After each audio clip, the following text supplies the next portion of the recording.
bring this one back. Bruno? I think they need to. I agree with prioritizing Super. It's a shame to have a Weaver hero with such high impact and not give him the farm he deserves. Otherwise, we'll be struggling. This team is not all about burning, although he is the key part of the team. Give something more to Super, and maybe expect something crazy from our OTK. Maybe he can get the Nature's Prophet this time and make these crazy teleports that he surprises us with all the time. Or be the ones to initiate on Alliance, because what we just saw was that S4 pretty much dictated every fight by blinking in, force-stepping out a target. Maybe if ROTK got the clockwork we saw yesterday, if they had an Enigma with a Blink Dagger and a BKB, if they dictate the fights instead of having Alliance take the fights for them, I think it might turn out better for them. Yeah, I would like to see Burning on a more aggressive hero, maybe Weaver, just not a super heavy farm. I know he's like well known for his Alchemist as well as the Anti-Mage, but I don't think he'll stand up to Alliance's playstyle. Yeah, and I personally think, a little bit of fear factor in the team fights wouldn't go amiss either. So we'll see what DK are going to do, because that's where we're going. Game 2 is ready. So, ladies and gentlemen, I hope you enjoyed the match. Best of luck to both teams. It's DK versus Alliance, Game 2, and DK need to win this to stay in the upper bracket. Alliance versus DK. And we're back for game number 2 of DK versus Alliance. Can we get some hype? This is a winner bracket semifinals. DK down 1 game, but they are striking back because Burning, B-God, Living Legend, and now his Anti-Mage. Yeah, Burning gets his Anti-Mage. That could be the difference, but Alliance, they knew they were giving it away potentially.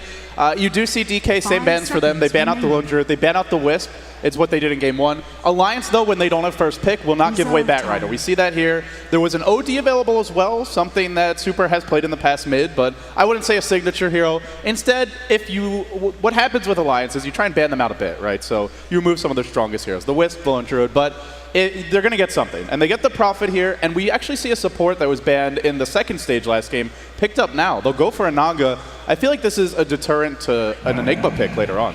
All right, OD. I'm going to let you finish. But Alliance is on Dire. Yeah. Let's story time? Story time. Okay. Take it back to G1 when the opening match was Alliance versus DK. We had DK on the Radiant. They're in the draft near the standard, I think Anti-Mage or PL, whatever they were doing.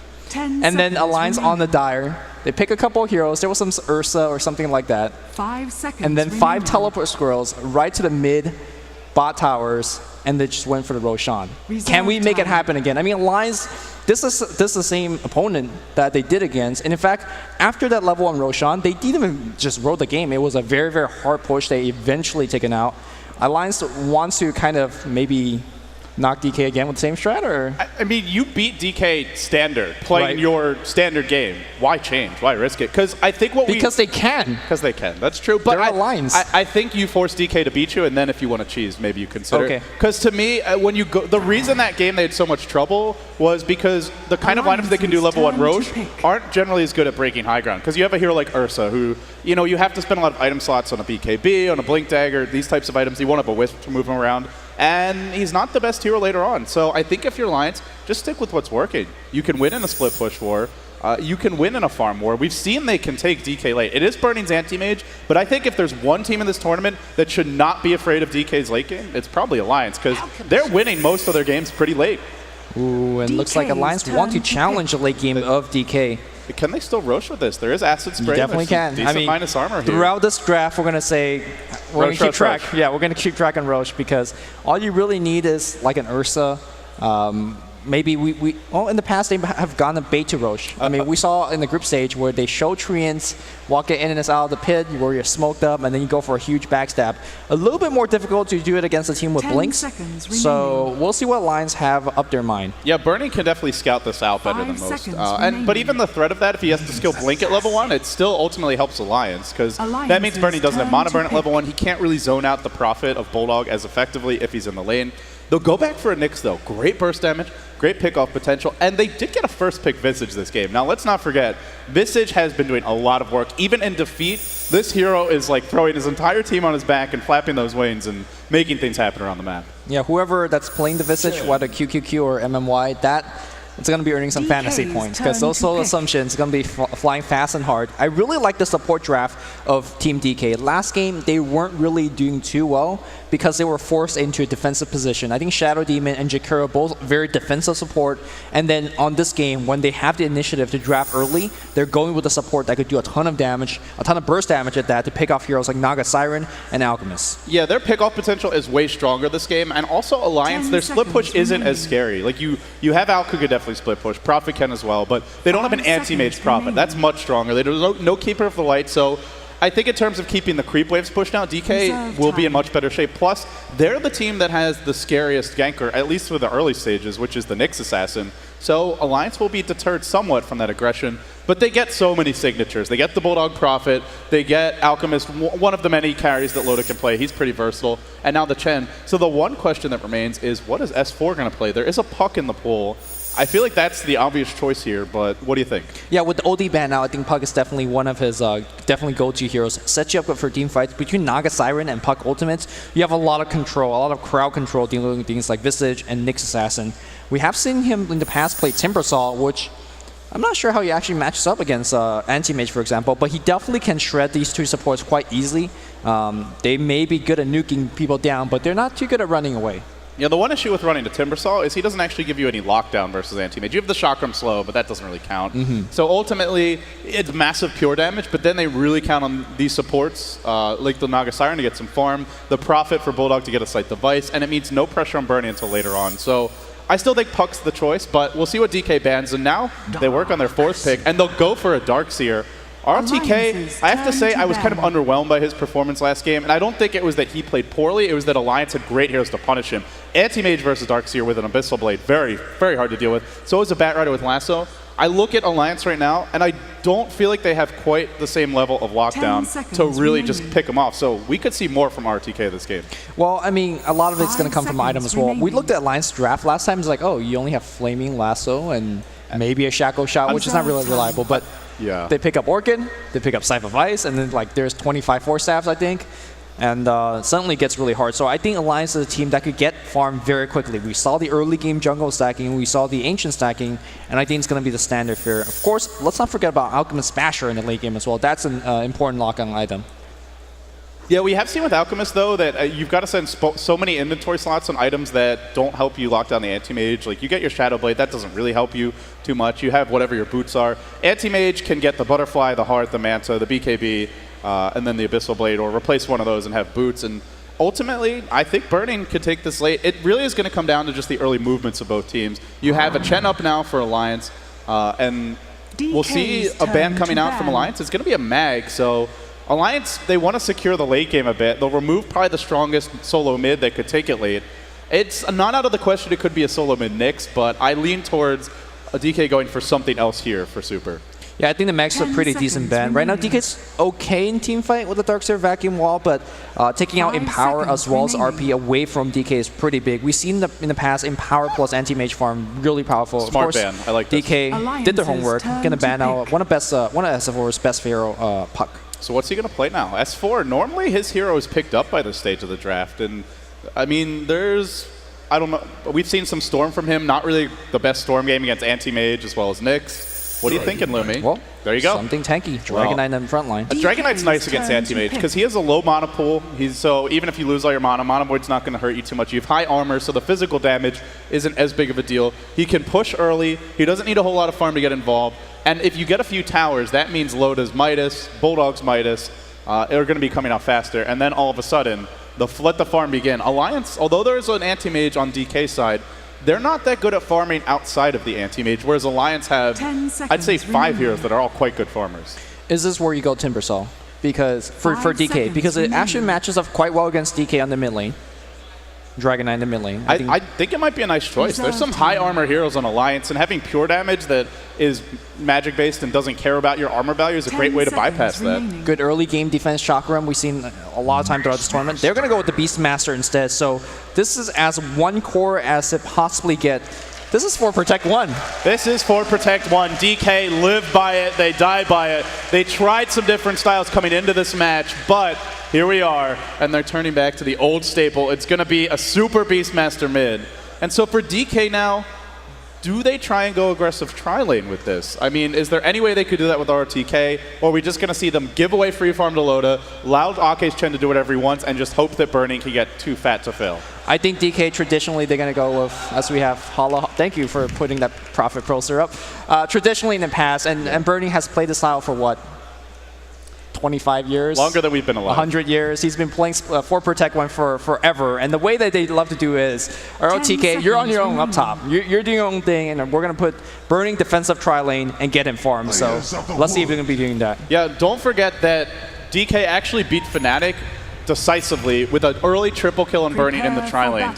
So if he has that kind of an explosive start, you can just erase everything we've talked about because the mid-game matchups might not even come to fruition. But now it's time for Game 2 of DK versus Alliance. Alliance leading 1-0. And the champs, well, right now they're looking like them. Alliance undefeated thus far, and they're on the dire side. You've got living legend Loda handling the Alchemist. EGM going to be playing the Naga Siren. Loda is rushing that Midas, you can see, sitting on 450 gold. Ake the Chen. S4, the solo mid DK, rushing a bottle. That leaves Bulldog as your offlane Prophet, not spending his gold just yet. And then on the Radiant side, it's Team DK. They'll be spearheaded by Burning's anti-mage here, starting with the Tangos, the Poor Man Shield as well. QQQ the Visage. That puts ROTK onto the Darkseer towards the middle lane. Super, the solo mid Beastmaster, and then in the secondary support role, we'll have Dai or MMY on that Nyx Assassin. Very standard item choice coming out. In fact, Admiral Bulldog going to be jungling it up, it seems like, as he has opened up with Glove of Face. That's generally a build that you just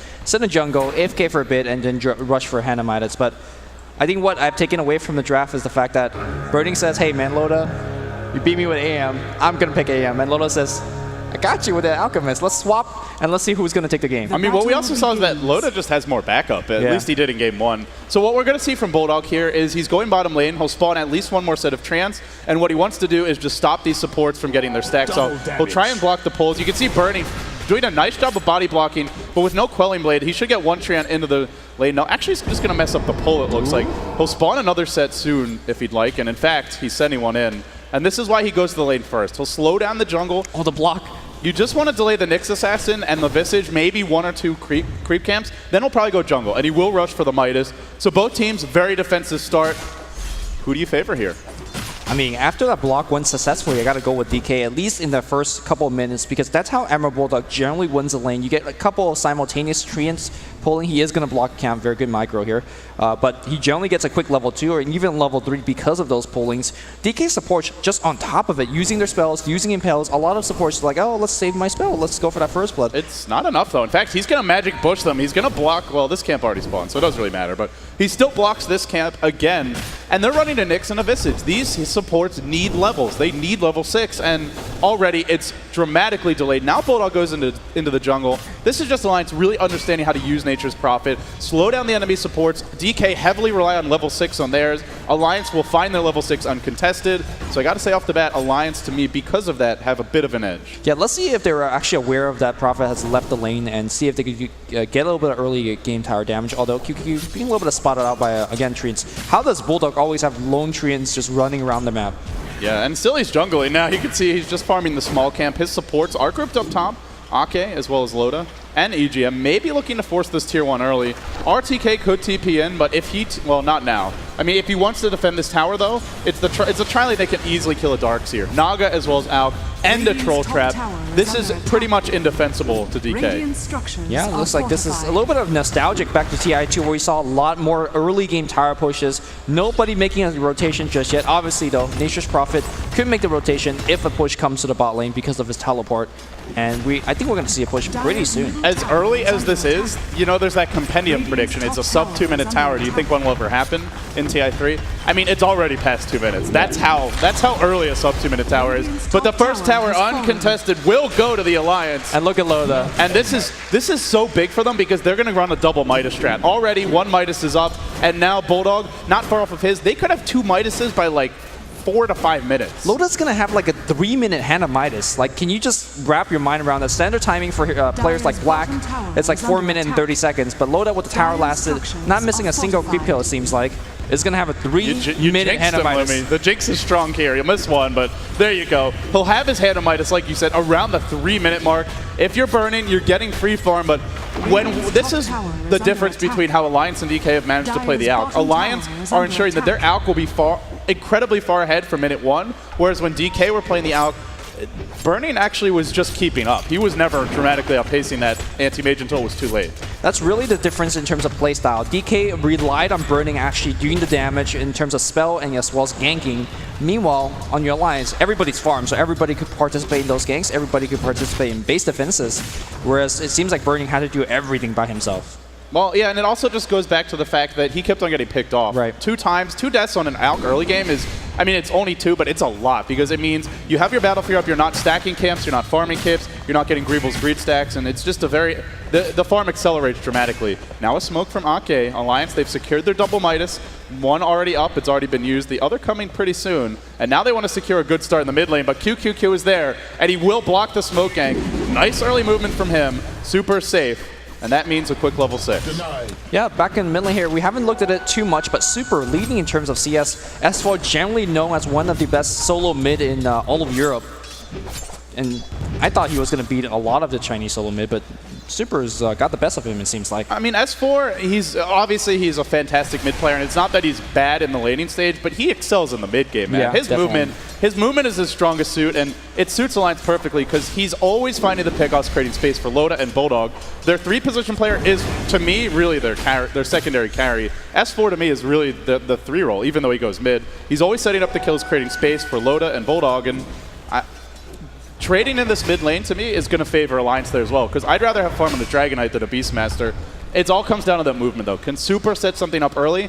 If not, if Alliance aren't getting caught, then Alliance are getting better trades here as well. Yeah, also, S4's hitting level 6. Once he gets it here, he's going to allow his, for example, one of the Centaurs to catch up after his initiation stun, and then perhaps you could set up a kill. Obviously, he's Super playing on a very tanky melee strength hero, so he should be okay, especially with the magic stick on top. Tier 1 bottom, DK looking for their first tower of their own. It's falling fast, there's no glyph available. Alliance, though, content to have secured their early Midases, will give it up. So Burning strikes first, or second, I should say, and now he's close to a Claymore, up to 1,400 gold, but generally, we've seen he won't get too greedy. He'll go for power treads before the Battle Fury. Sometimes they go Battle Fury if you want to kind of go really, really offensive, if you know, just kind of angle for kind of a cheesy build. I mean, Alliance are being greedy, and they've got a dual core lineup at least. I mean, you could even call it in some ways a tri-core, or even 4 heroes that can dish out the damage, because Naga's a pretty strong late game support if she gets farm, and Alliance like to get farm when they're supports. Right. So I think Burning has to be super greedy here. If he's not, then you could get him farm, but if Alliance have 2 or 3 heroes who are close to him, then it's not going to be enough. Yeah, and the second Hanamitis just got picked up here on Namor Bulldog.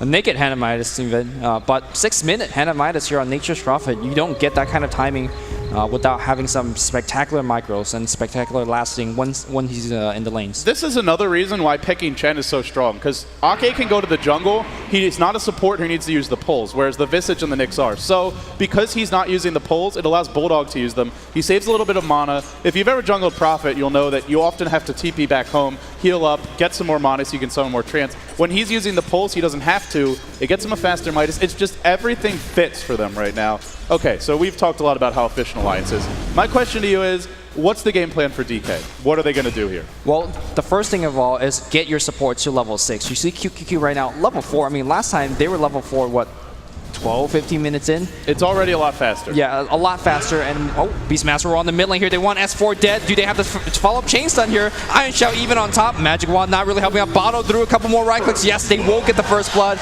And it's going to be MMY. And that just goes back to the point of getting level 6s on your support, because these kills gets a lot easier when you have Vendetta, when you have someone from there. Look at how aggressive they want to put. Very offensive war behind that tier 1 tower. They want more kills. They want more towers. EGM's already level 5. He's getting close to Song of the Siren, and if DK do overextend, it could go south for them in a hurry. But a big first blood, slowing down S4, and frankly, just getting a bit of confidence, because Alliance might have them rattled here. Burning up to 2,300 gold. He's sitting on it, Lumi, and it looks to me like if Alliance doesn't gank him very soon, he's just going to pick up a Battle Fury and go for it straight. He'll get boots maybe, but that's about it. You think it's going to be Battle Fury, or maybe perhaps Shadowblade? On Burning? Oh no, sorry. I thought you meant talking about Loda. Oh no, Loda Shadowblade. Yeah. Loda always goes Midas and Shadowblade. He doesn't go for Battle Fury build, and I kind of think this is the best build because the way they do it, they get the Midas really fast, and then you go straight into a map control item that puts pressure on the enemy team. Battle Fury is kind of passive. We saw that from Burning that he just didn't get involved. Well, look at the mid lane under siege by a ton of creeps as well as S4's Dragon. Now driven off the lane for the time being. The tier 1 glyph forced out, but Loda pushing in the top lane up to 300 gold. Burning, getting close to the Battle Fury. I believe he's got Broadsword and Claymore. He does. Still needs the Void Stone, though. He's almost getting a tier 2 even. Look at that. I mean, it's going to be a really fast Battle Fury for Burning, but if there was ever a time to say in Burning we trust, it's got to be now, because they find 1 kill mid, but still, you look at these supports. 4 Undie, and meanwhile, in the enemy team, there's a 5 Chen, there's a 5 Naga Siren, and they're not really finding that many kills. First blow was nice, but that's been it. They've been quiet. Yeah, they gotta get some kind of really good smoke ganks rotating in. Oh my goodness, Chen creeps dewarding, and well, the Lonely Sentry stands here on the mid lane. Super does have the Beast Smash Roar on cooldown.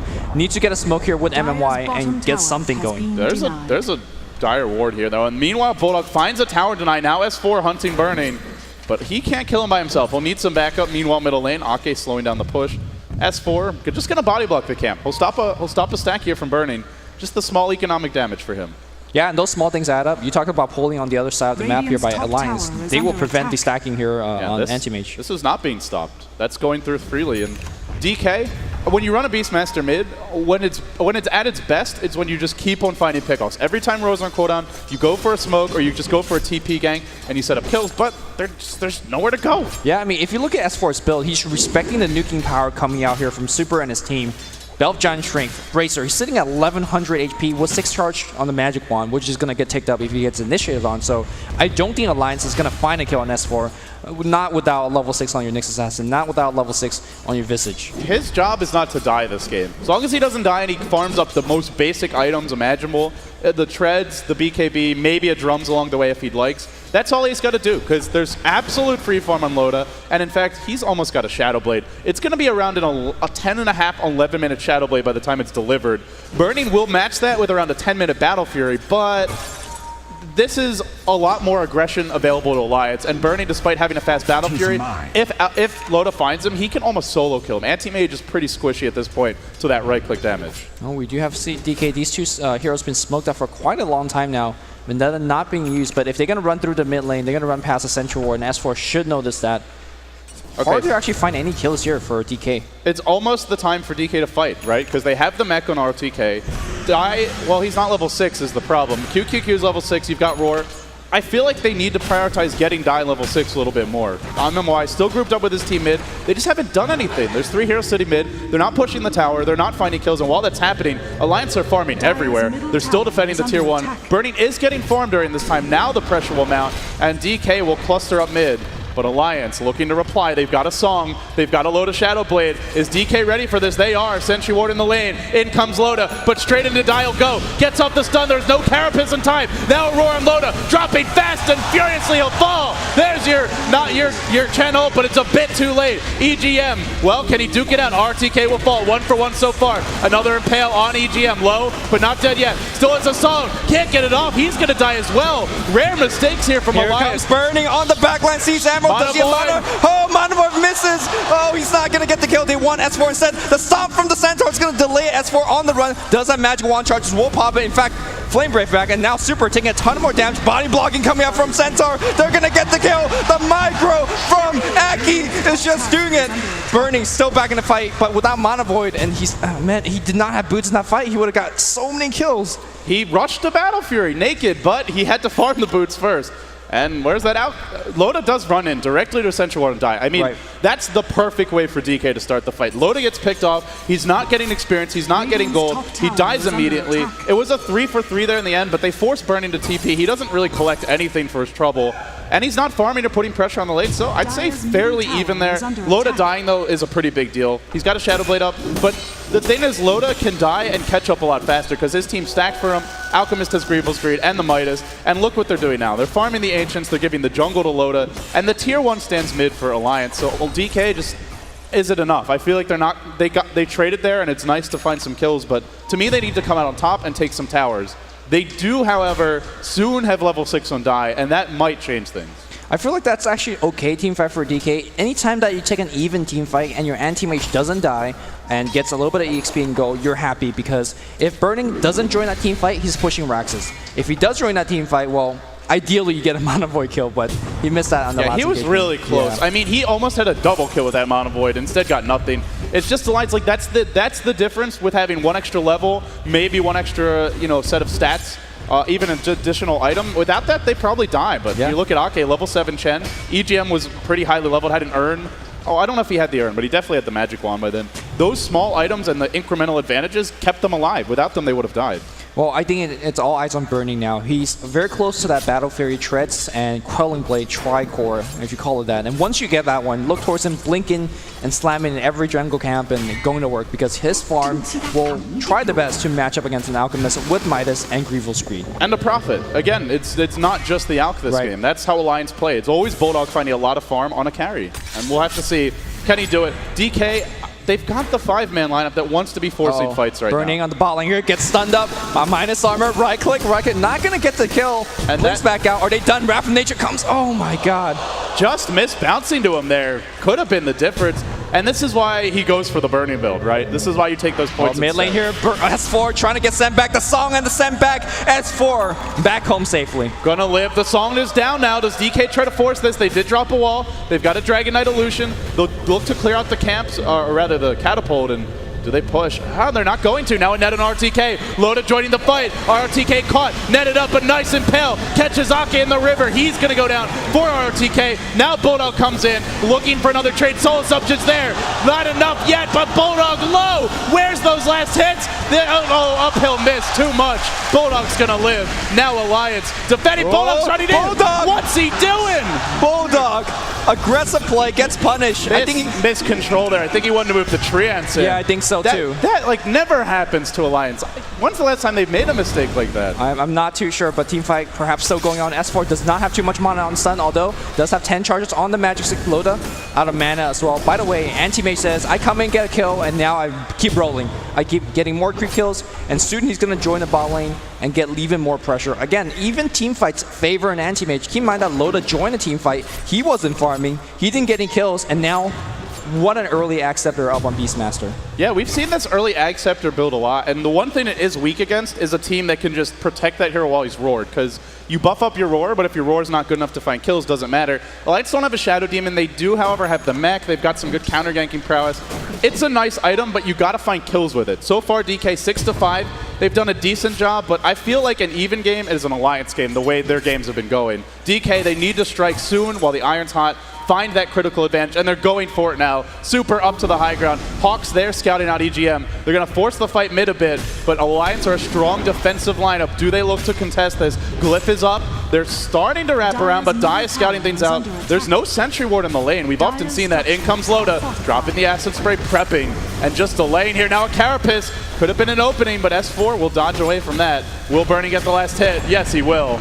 Did I even have to ask? Beastmaster comes in right now. We need a send back. S4 dropped a quarter. Here comes the send back. Will he make it back? I think not. No. What a kill. EGM gets caught out. So ROTK finds a double for the team. They could be chasing for a little bit more. Great micro here from Aki as per usual. Will save the Centaur elites, but a huge advantage goes to Team DK. And Teammate says, I'm done here. Let's go back to farm. Burning's going to go back, and not only is he going back to farming, but if he wants to just steal Alliance's Ancients, that would be nice for him. The other thing that's great about the way DK's playing is Loda's coming to fights. Even when he's not dying, his supports are also coming, and they're not stacking camps for him. So it's really slowing down his farm. I mean, at this point in the game, against a lot of other teams, you'd see Loda close to like 200 CS a minute. He's only sitting at 119, and Burning once trailing him by nearly 2.5k net worth. Now it's down to only 1.5. If they win a fight or two more, this could be DK's game for the pickings, because once Alliance lose all their outer towers, they can't really leave their base against a Nyx Assassin and an Ags Beastmaster. Again, what we saw from the analysts last time after game number 1 is, sure, you have Anti-Mage very stacked on one side, you have Alchemist very stacked on the other side, but as the game rolls on, as a team fight happens, it really comes down to support. Who nukes harder, who has more stuns. It was Alliance support that really got the edge in the last game, and right now, if you see Visage, if you see the Nyx Assassin, they're getting so much done. MMY participated in every single kill that his teams got. QQQ. He's missing 2, but he's right there for most of them. So DK support on top of things this game. Yeah, we'll have to. Oh, they're going in now and die. He's got Vendetta. He's going to run, and there's a sentry, but it's just in range. He's out of range. Actually, he's in range. There's another sentry, but Roar on S4. Here comes the cavalry for DK. Double stun into a back. S4 low, and S4 will fall yet again. QQQ, however, there's your trade. Where's Burning? He's pushing top. Not available to help in this fight. 1 for 1. They got the DK, and Burning's farming. Call it a win here for Team DK. Huge trade here. Obviously, Burning gets a last hit on the tower. They know that the Roshan won't be coming because there's just no damage coming out from Alliance. So they traded a support for a solo mid. Obviously a great trade. A tier 1 tower on top. They even dare defend a tier 1 mid, or at least try to do so. DK getting humongous lead. And well, we've seen Alliance just rolling hard in the early game, getting your ancient stacks, getting a ton of farm on Loda. Can they play from behind? This is a testament whether they can take TI3. Can they go undefeated? I mean, a lot of things are riding on the line. Hasted Loda, though. Here comes your net, but Burning blinks away. Loda can't find him. He's got a TP here as well. He's trapped in the trees. Loda trying to stun him through the tree line. That would have been an unbelievable play from Loda. If you're close enough, the self-stun will hit him, but couldn't get him in the end. Burning says, young Padawan. Actually, I mean, how... Loda ain't young, Yeah, Loda ain't young. Loda's old school as well. Burning's... Who's older? In the esport age, I guess. Loda's definitely older. I don't know who's older in esports years, but yeah. That's how many years you've been winning games. They've both been winning a lot of games for a very long time. Yasha's coming for Burning now, but if you're Alliance, they are a decent comeback team. They've got pretty good... They have the profit, and to me, that's the big thing. So even if they lose some towers, Bulldog can let them out of their base sometimes. But I feel like Alliance is 1 or 2 fights away from giving up Roche, from giving up their tier 2 mid. And if that happens, then I think DK have this game firmly in control.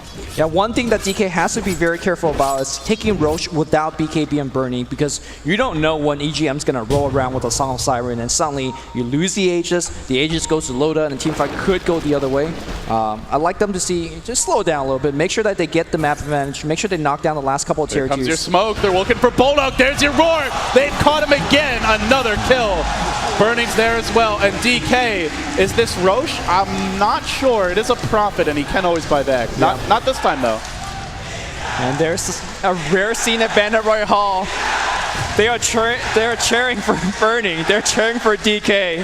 DK, not quite the hometown favorites, but they definitely have some devoted and passionate fans here. And they've got some momentum. It's one of the few times we've ever seen Alliance lose the laning stage at all. And they didn't really lose the laning stage, but I guess you could say like the 5 minutes after it. And now, well, they're trailing in terms of gold. 2,000, 1,000 experience as well. DK, right now, they're in the lead. Yeah, they are. We do see Loda going for a plate mail. Probably a Soul Curious that's going to give him a ton of man fight power. No, he goes back for a BKB. Yeah, just a casual BKB. Okay. Why the hell not? He's still out farming Burning, by the way. Burning's got 48 more CS. Burning is 0-0 and 3. Loda's died once, but still Loda's ahead. Rigo OP. Yeah, I mean, but I think to keep perspective on this, like you kept on pointing out, it's about these supports for Alliance, and I remember how fast those items came out. The mech was there by like 12 minutes for Ake. EGM had a really quick 4-step, and look at what he's sitting on now. Just an urn, a belt of giant strength.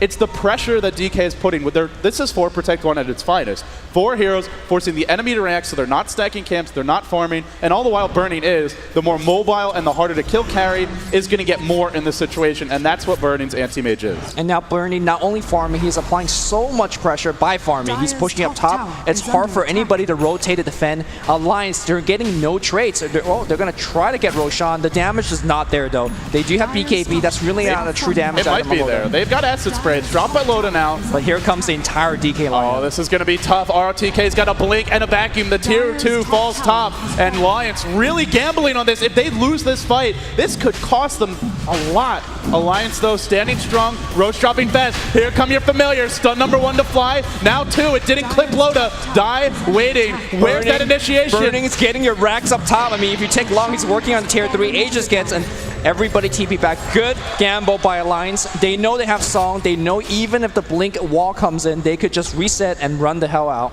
But tier 3 damage, kind of fatal up top. Yeah, DK definitely could have fought that. I mean, they had Blink Vacuum Wall in the Roshan pit. They have Aghanim's Beastmaster, so they had familiars nearby. Dai was available to jump in. They're basically saying, we're not afraid of your Aegis. We can beat you even if you get it. Well, Aegis on Loda does kind of mean a couple of things. It means you can't really Beastmaster, Roar, and Nyx, Assassin, Vendetta, Impale. If you blow everything on Loda and he comes back alive and drops a stun on one of your carries, you are actually losing a team fight because you're out of spells and Alliance has all of theirs. Meanwhile, you can see that Burning continue to apply pressure up top. That means just that Alliance always is down one hero on the other side of the map because Burning will just force you to TP back. Yeah, there's no Keeper of the Light though, so Burning's not going to be in the fights either. Not yet.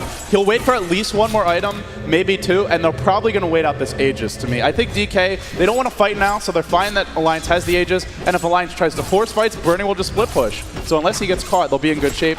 DK, they've had a great start, right? They've found those pickoffs. They took out a lot of early towers. Alliance normally has a massive tower lead. In this game, they've only got a tier 2 mid left standing.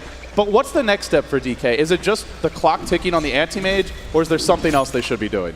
I think you make sure you defend the tier 1 tower, but yeah, it's a clock ticking on AM. Very smart item choice coming out here from the Beastmaster Vlad. Great item for anti-mage for lifesteal. They want to take a fight mid. No, TP being forced back here on Dragon Knight. And now they could fight mid if Alliance stick around, because remember, they just TP'd one off. Burning can TP back. No, they want to kill. They want to go bottom. Watch out for Super. Roar jumps in, slamming a gem, and there's a Mana Void here. Uses it. It's not enough, though. S4 is going to live. That's your Hand of God from Anke, but now it's down. It was Hand of God at 15 charge Magic Wand, brought him up, and he used it right before the Mana Void came. So without those two things, and both of those things, it was necessary.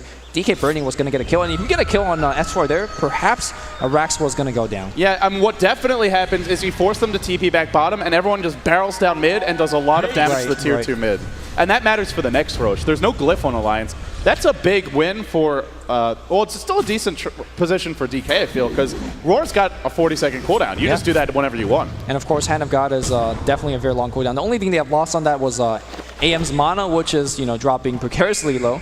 Precariously low. Very precarious. So DK now, we're into game 2, and they need this win. If they lose this game, they drop down to the loser's bracket, and that's not where you want to be. You win this, you're guaranteed top 3 finish, which would already be better than last year for them. But they're trailing 1-0 in the series, and Alliance are not a team that you can say, we're ahead, we've won. You got to kill their throne, because otherwise these guys aren't giving up. Well, we're going to see a slow siege perhaps coming to the mid lane. The power of that Beastmaster Aghanim Scepter, we've been seeing it more and more in this game. Not only is it allowing them to initiate and counter-initiate very far away, the second thing that allows you to really do against a lot of melee Chen creeps, melee heroes overall, is to push aside ability. Oh, here we go. Onto the top lane. They're looking for Bulldog. Die springs the trap. He was waiting in the trees. Now he impales him. There's a Mana Void here. No. No Mana Void. He's even on Intredge, and he still doesn't have it. Self-sprouting, but back. There's no escape for Bulldog. Now goes down again. Song was wasted by EGM, or maybe not. Here comes a stun from Loda. Can he set anything good up here? ROTK running. Only stunning QQQ. The Visage, though. Chain stun up. Loda with the BKB. One to fall, now a net on Burning. They're bringing him down pretty fast. He mantas, but still he's caught. Now he's Dragon Tailed, and Burning's gonna die. What a trade. Double kill going on Burning, on Loda so far. Impale, nicely done, but they will find MMY. One more ensnare is going to do it. Off getting fogged. There's the ensnare. And MMY, no, Loda stuns himself, but it shouldn't matter too much as they have 3 heroes surrounded. No buyback coming out from anybody. MMY delays it for a long time. He will go down. It looked like the song wasn't going to do anything, but it ended up being huge for them. And this is one of the big differences between Dota 1 and Dota 2. In Dota 1, you can manta out of that net, and you live. But here you can't. Yeah, and also there was no really defensive spells, defensive force staff to make sure that Anti-Mage survived. Last time when Anti-Mage came, was under heavy focus, when Loda was playing the AM, we saw multiple force staff. You see S4 thinking about backdooring, but he says, oh, Beastmaster, we're dropping on the bot lane. You can't run if you're Bulldog. Yeah. They're just hunting with the ends of the earth. Bulldog is not going to have the kind of game he did last time. Shut down again, picked off again, make it 1-4 for him, and Super just keeps on rolling. Still, though, if you're Alliance, you did take a tier 1 mid. And I think the way that fight top went overall, the past 3 to 4 minutes have been very good to Alliance. Right. I also think that Anti-Mage died in that particular team fight because he had a ton of gold, but never really had the time to buy something. So once he comes back alive, he buys a Reaver, or he buys a BKB, or he buys a Vit Booster, whatever tanking item that he wants, he's going to get. But meanwhile, the dual prong smoke gank, or the dual prong invis gank coming out from Loda and S4, not going to find too much. Yeah, 2 Shadow Blades there. I also want to point out, because we've been talking a lot about support items and how the supports matter as the game goes on. Super's gone for Vlad's, and this frees up Burning a lot. Sometimes we see anti-mages will go for ones, but this means that your Beastmaster's already tanky. He's got good base armor. Now he's got more Vlad's armor. He's got a lot of HP. He's standing in these fights for a while, and he's making sure that Burning can lifesteal. So the anti-mage will live longer, will do more damage, and I think once Burning gets his next item, Rosh is coming back in a couple of minutes. Age is about to be reclaimed. The next Rosh will be very heavily contested by DK. Well, he's thinking about Heart, recipe already purchased. I mean, once you have a Heart on Burning, with the backup that he has from a mech as well as a Blink Wall Vacuum, does this guy die? We saw him getting focused, getting netted and things like that, but it seems very, very difficult to pierce through his high armor, Manta style, Heart, and now, of course, his ability to kind of jump away in anywhere he wants to go. Yeah, it's going to be hard to kill him, but you can also win these fights if you kill everyone else. And there are some heroes that are very vulnerable to getting caught. MMY is an easy solo kill for the Alk. So too is QQQ. And like we've talked about, the support items, there's no Ghost Scepters, there's no Force Stabs. These heroes getting caught means they're dead. Yep, fair enough. Well, we'll see what this Heart's going to do. Meanwhile, Slow Siege from DK looking for a pickoff. If you get a pickoff against Alliance right now, you get that tier 2 free. So, and that tier 2, it dictates the Rosh positioning. Right. If Alliance don't have their tier 2 mid and they try to defend Rosh, and they come from this avenue, anywhere down the middle lane, then there's a high chance that they just get caught by a Beastmaster gank, by a Nyx gank. It's very dicey to do it. So you can see they really need to defend this tier 2, they're focusing on it. Yeah, the state of the game is that if nothing happens for DK, they're applying the better pressure as they're farming. Admiral Bulldog has been trying to do the same, but every time he's tried, he's getting roared, he's getting ganked. Burning sees the top lane, and look, they're doing the exact same thing that Loda did against him last time, sending illusions, just harassing your buildings. Last game, Alliance had the split push advantage. This game, it seems to be DK Burning, slowly doing some damage to that tower. There is no living armor this game, Lumi, so every bit of damage on the towers will stay there until they fall. DK now grouping up and heading into the Dire jungle. Super, Gem online. I gotta say, I love the way they've used this Beastmaster. Because we've seen some teams pick Beastmaster like LGD did and didn't really use it that effectively. But DK, it's complete map control, and they've got the perfect supports to roam with him. Gets the early gem, constantly scouting and applying pressure, and now Blink the back. full might's there. Blink back from RTK, slightly out of range for an Impale.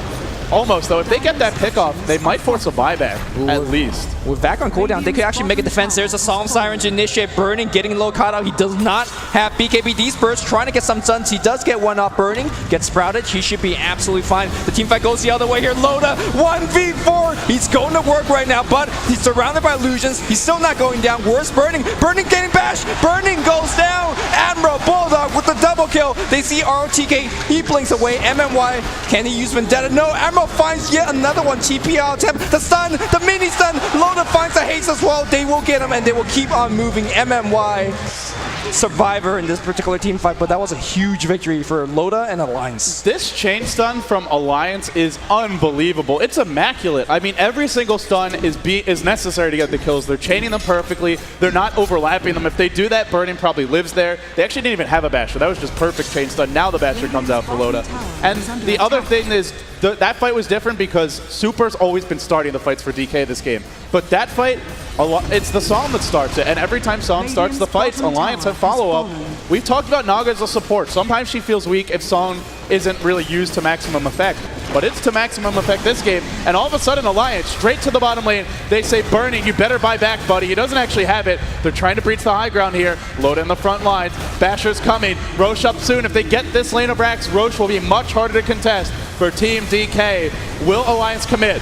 No big commitment yet, just sitting back. Now looking for a net. Super's really far. They're going up QQQ. BKB from Aloda. One's down. Now he's got to run. Bulldog will as well. They back in. Bulldog. Still Loda retreating out. Roar up Bulldog. Looks like it might be a kill. Bulldog gonna fall. There was a buyback on Visage. Bulldog dead.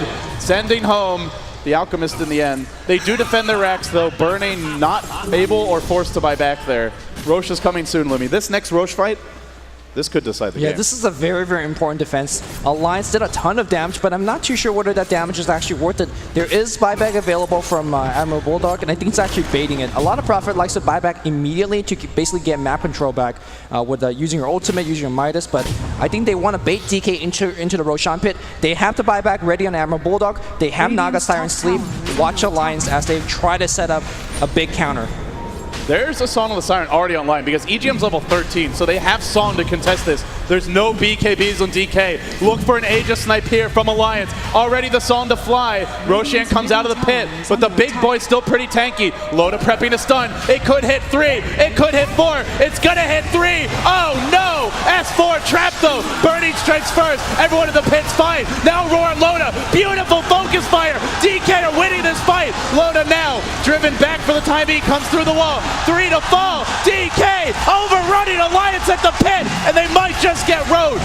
Forget Song, forget Loda, forget S4. Super initiates or counter initiates. Now Age just goes to Burning, and they need to push quick and hard. 30 seconds dead here to S4, and the DK chants keep on coming. Loda, very smart play, goes on the top lane, gotta split push, gotta apply pressure, and Burning pushing his own creep wave there on the mid lane as well. If the next item comes out on Burning, that's gotta be difficult, because once you get Butterfly and Heart on Anti-Mage, oh god, he's unkillable. Yeah, there's no NKB on Loda, and even if he wants to buy one, he's still quite a ways off of it. He's close to the Abyssal Blade if he purchases it now, but this is also where if DK are applying pressure, Alliance really have to fear for not having buyback. So they're going to save for the buyback. The tier 2's falling mid, burning onto the high ground, leaping forward, searching for a game 2 victory. If they do win this game, it would be the first time that Alliance has lost a game at the International 3. And to the high ground they go. There's no glyph here. There's no song here. The tier 3 has fallen. Will DK commit? No, they'll back off.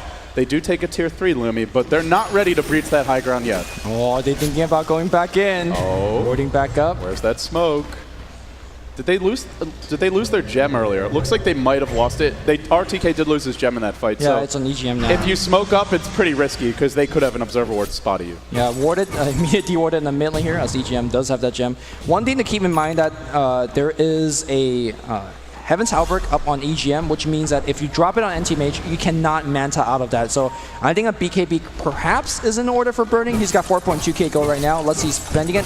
I think he's actually thinking about going to Butterfly. The problem with that is that if you go for BKB, I mean, it's not the best item against Alliance. They've already got the Naga Net, and they also have the Alchemist Abyssal Blade. So wasting a precious inventory slot on something like that means Burning's not getting an MKB, or no, sorry, not an MKB, but a Basher to man fight the Alchemist perhaps. His inventory slots are running out. He's got room for 2 more items, assuming he gets Boots of Travel, because otherwise he'll want a TP scroll. So yeah, maybe he has to go BKB, but the fact that he does is a big advantage. Right, that's the thing though. Like, you can't man fight if you can't attack, right? And that's what Disarm does for you. So Burning, he's going to be pick up an Eagle Song right now. There you go. Yeah, it'll be Butterfly first, and then that next item is where he's got to say, what do I do here?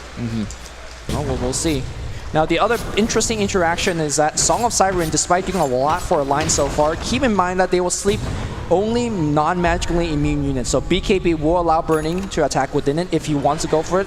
But the other Q interaction is that your familiar birds from QQQ, he's been actively stunning during the Song of Siren, trying to prevent the initiation, prevent the setup coming up from Alliance. So look towards QQQ to continue to make those big plays. He has been making big stuns in these team fights already. DK are one good fight away from Rax right now, I think. Alliance, so looking at their buybacks, they actually have none. No buybacks available for anybody. They've all spent their gold. So if they do lose this next fight, the Rax are exposed. Sure, there's a glyph, but you lose that fight, you lose Rax. And now Burning about to pick up a Butterfly. I think this is the time. This is the timing for DK. You could wait for the next Roche. You've got 3 minutes. He's got his Butterfly. If you don't go now, then Alliance will pick up at least 1 more item on everyone. That means load is pretty much maxed. Bulldog's going to have his next item, and then the DK might actually pick up an AC or start to pack a punch in these fights. So to me, this is DK's time to shine. Go for the high ground. You've got a Blink Scythe on Darkseer now. They are 1 fight away from taking Rax and quite possibly game 2. I think they just need the Anti-Mage Butterfly to be delivered. He's got everything. It's coming back now from the secret shop. Here we go. Once you pick up the Butterfly, you do go for the high ground. Of course. Man. And a DD. Of course. And a DD. And now he'll go into the pit. And he'll blink forward. Now leaping up. Burning says, it's time, guys. The fun ends here. Here we go. Burning, heading towards the high ground. They'll wait for the creep wave to commit. They can't go on him, not with this Aegis. There's no tier 3 here. There is a Song available. In comes S4. Burning trying to clear off the trend creep. He does get stunned. But remember, he's got Aegis. They'll Dragon Tail. They'll slow him down, but with the evasion, he's hardly being scratched. Loda, reluctant to go in. Roar and EGM, are they going to leap for this? They are, but unfortunately, EGM's been pulled away. Can he get off a Song? Where's that Mono Void? He's chain stunned. No, he gets it off! but the BKBs for Alliance are down. I don't know if this is their fight, Lumi. A lot of wall illusions. Burning leaping in. He's jumped into 5. He's got Aegis, but he's going to fall.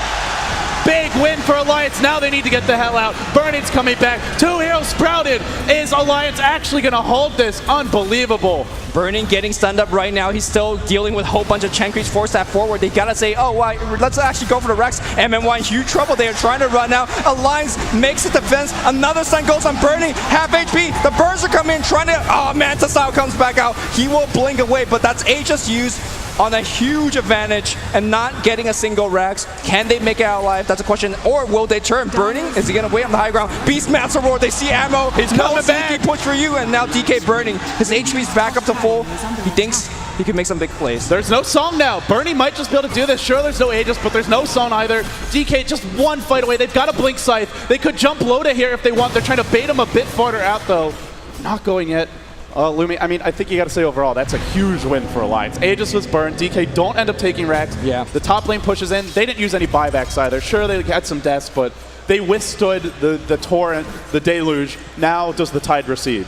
It was a huge miscommunication between Burning and ROTK. Burning blinking forward to focus on Naga, but Naga gets back. And once you get out the song, everybody resets. I think DK Burning had blood in his eyes. He was just says, I got a double damage, let me chase for kills. But I think they had that Naga kill, and that was almost certainly racks. Right.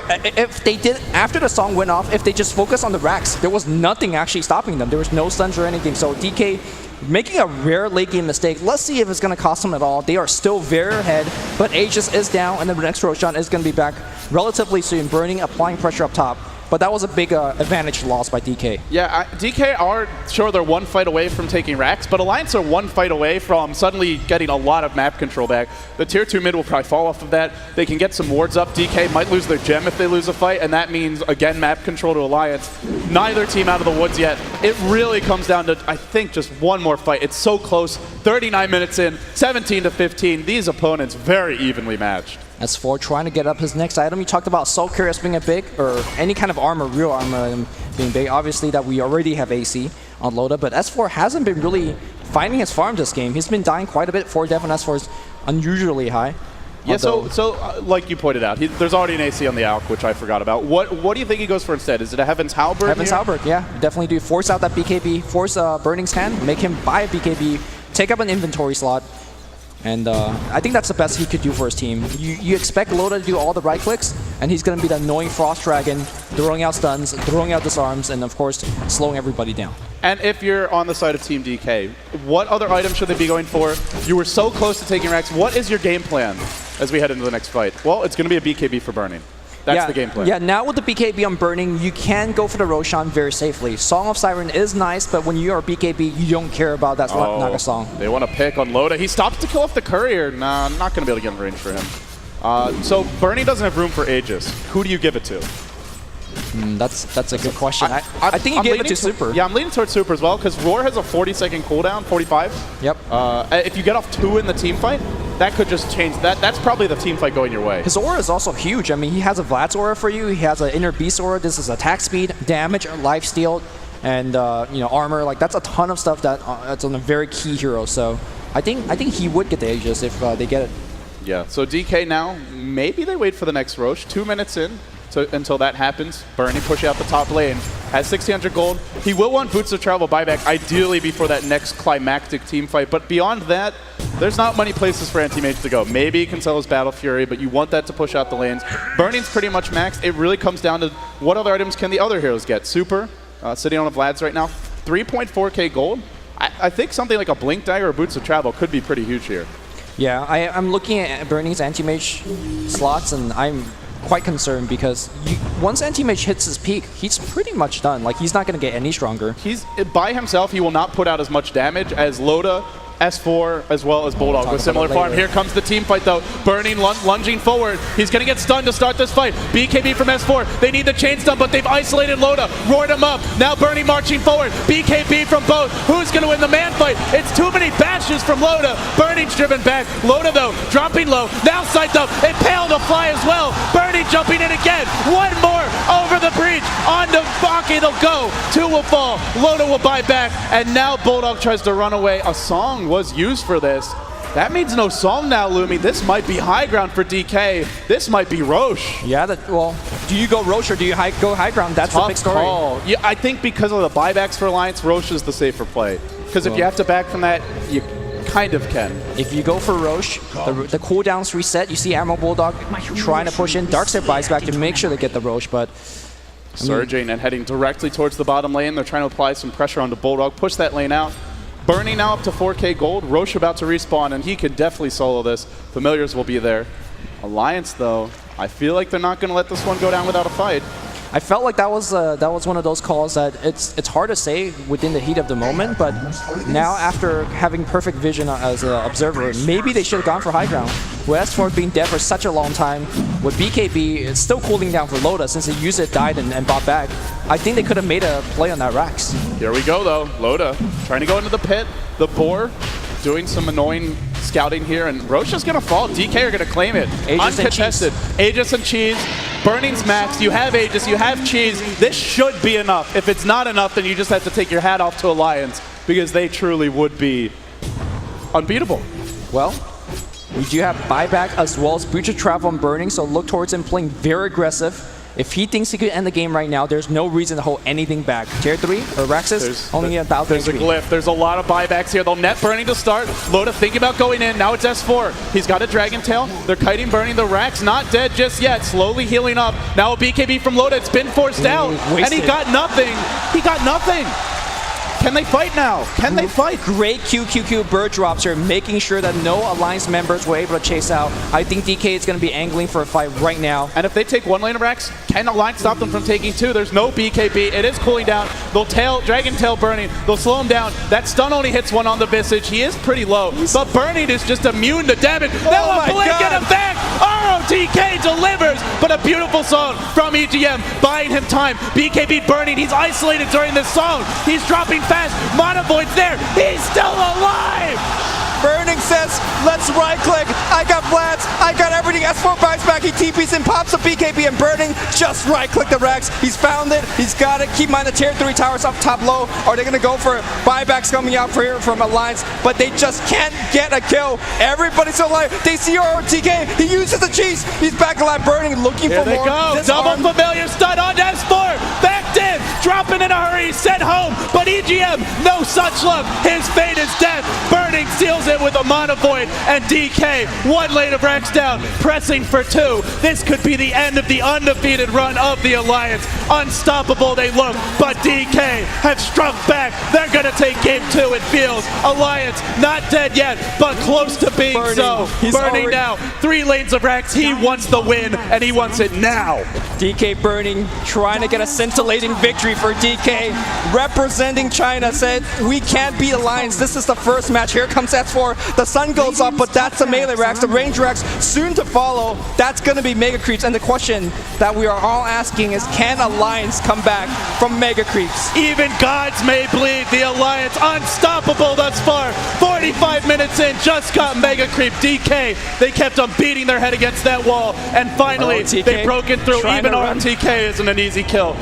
Heading towards the north. He's got Blink. And you got to go back to that fight and say, ROTK. I mean, Bulldog did get 1 lane of Rax during this, but that's Mega Creeps. From here, DK should be able to win. Well, they should, but are they? Because there's no GG coming out from Alliance. They think they got this. Is there? I mean, if you're Alliance, right, you don't have anything to lose at this point. You just go big. Yeah, even if you lose this game, there's a game 3. Right. You don't have as much pressure on you as DK. DK has to win this to stay alive. They'll stick in it. There's 10k gold on Burning. I'd like to see a fresh BKB, although his is already 8 seconds, so maybe not. But all you have to worry about from DK is some horrible team fight where you get picked off and Alliance is in position to take your Rex. But they still have a tier 2 mid. So for Alliance to take 2 or 3 lanes of Rex is going to be way harder than for DK to go for the throne. Can DK just do something like a smoke and just head straight down mid? I mean, they don't need to. All they have to do is make sure every member of their team have buyback. In this situation, the only thing that's going to beat them is perhaps a mass backdoor into on the top lane and into the throne. But of course, they have 2 fresh tier 4 towers. That throne's still obviously a fresh HP, 4 HP. So DK, maybe they're going to go for a pick. They say, you know what, if we find one, we go for the pick off, we win. Burning, he just spent some gold here at the side shop. It's a Demon Edge. What's he going for here? Is this an MKB? Who's got? There's a Talisman of Evasion on Loda, so it You know looks like an MKB. Burning says, I mean, is he going for the ZSMJ play? I think he's going to sell the, what do you think, Rapier and then just straight for the throne? So you jump in a team fight, you die, you sell. Oh no, okay, never mind. Okay.